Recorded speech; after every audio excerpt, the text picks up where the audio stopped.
بسم اللہ الرحمن الرحیم۔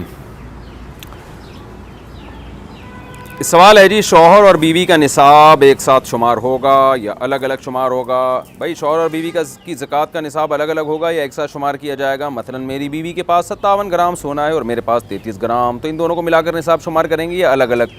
انور علی UAE سے۔ جناب الگ الگ شمار ہوگا، ایک ساتھ نہیں ہوگا۔ عورت پہ اپنی زکوٰۃ الگ سے واجب ہوتی ہے، مرد پہ اپنی زکوٰۃ الگ سے واجب ہوتی ہے۔ وضو میں دانتوں سے خون آ جائے تو دوبارہ کیا کرنا ہوگا؟ میں جب وضو کرتا ہوں تو اکثر دانتوں سے خون آتا ہے، کیا اس حالت میں میرا وضو ہو جائے گا یا دوبارہ کرنا ہوگا؟ اگر بہت معمولی سا خون ہے، جب آپ تھوک پھینکتے ہیں تو تھوک غالب ہے، خون کم ہے اس میں، تو پھر کچھ نہیں کرنا، وضو نہیں ٹوٹا۔ لیکن اگر تھوک میں سرخی غالب ہے، یعنی سرخ رنگ زیادہ غالب ہے، تو اس کا مطلب خون زیادہ ہے، تو پھر وضو ٹوٹ جائے گا، دوبارہ کرنا پڑے گا۔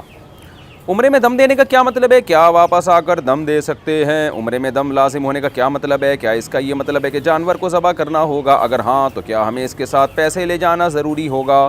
اور اگر ہم وہاں کی انتظامیہ کو پیسے دے دیں اور وہ ہمارے جانے کے بعد جانور ذبح کر دیں تو کیا یہ ٹھیک ہوگا؟ فوزیہ صاحبہ لندن سے۔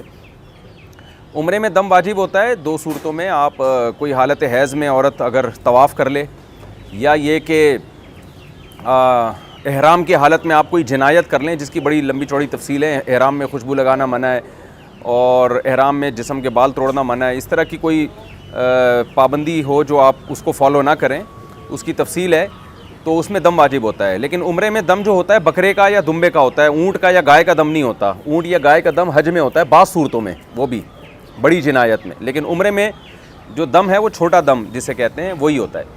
باقی یہ کہ اگر وہ عمرے میں واجب ہو جائے تو فوری ادائیگی اس کی ضروری نہیں ہے، آپ گھر آ کے بھی دم دے سکتی ہیں، لیکن اس میں یہ ضروری ہے کہ حرم میں ہی جانور ذبح ہو، لہذا پیسے دے دیے جائیں وہاں کسی کو۔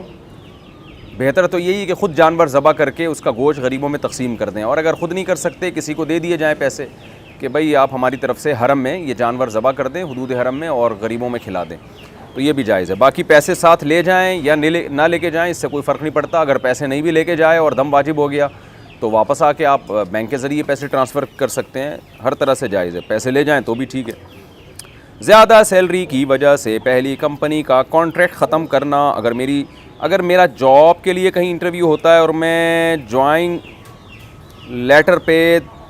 لیٹر پہ دستخط بھی کر دیتا ہوں، اس کے بعد اگر کسی کمپنی سے آفر آتی ہے جو ان سے زیادہ سیلری دیتی ہے، تو کیا میں پہلی کمپنی کو منع کر کے دوسری کمپنی جوائن کر سکتا ہوں یا نہیں؟ مبشر صاحب انڈیا سے۔ جی آپ کا کوئی ایگریمنٹ یہ تو نہیں ہوا کہ 1 سال سے پہلے میں چھوڑ نہیں سکتا؟ تو جائز ہے وہ، یہ تو اسی بیس پہ چل رہا ہے دنیا کا نظام کہ بھائی جو زیادہ سیلری دے گا ہم وہاں جائیں گے۔ کمپنی نے بھی اپنے فائدے کے لیے آپ کو رکھا ہے، آپ کے فائدے کے لیے تھوڑی رکھا ہے، تو اس کو روکنا ہوگا تو آپ کی سیلری بڑھا دے گی، نہیں روکنا ہوگا تو اللہ خیر صلی اللہ۔ ہاں اگر آپ کا معاہدہ ہوا 1 سال سے پہلے میں چھوڑوں گا نہیں، 1.5 سال سے پہلے میں کمپنی چھوڑوں گا نہیں، تو ایسا کوئی ایگریمنٹ ہوا ہو تو پھر اس ایگریمنٹ کی پابندی ضروری ہے۔